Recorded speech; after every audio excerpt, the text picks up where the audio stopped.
Inženirska zbornica Slovenije je v Mariboru pripravila že 9. dan inženirjev, ki so ga letos posvetili energetsko učinkoviti gradnji. Mi smo mnenja, da je ta tema zelo pomembna, tako za slovensko gradbeništvo kot za razvoj države. Namreč vsi vemo, da so pred nami cilji, kar se tiče zmanjšanja porabe energije in pa povečanja obnovljivih virov energije, ki smo jih nekako sprejeli strani Evropske skupnosti in jih moramo tudi izpolniti. In naše mnenje je, da na področju gradnje stavb je ta priložnost velika, namreč 40% vse energije se porabi pri stavbah, tako pri gradnji, pri uporabi. In tukaj so možnosti prihrankov zelo velike. In ravno to je namen današnjega srečanja, da na različnih področjih to spodbudimo. Kakšna je vloga slovenskega znanja na tem področju?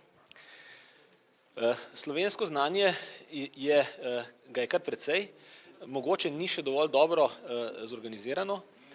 Bila je priložnost, da bi pri zadnjem razpisu Ministrstva za znanost in tehnologijo smo računali, da bo center odličnosti za trajnostno gradbeništvo in obnovljive vire energije dobil podporo, žal ne, čeprav je to prva evropska prioriteta, ker je povedal tudi komisar Potočnik, vendar doma žal politika odloča še po drugih kriterijih. Bo upoštevana energetsko učinkovita gradnja tudi pri gradnji novih objektov za projekta, kot sta Zimska univerzijada in EPK?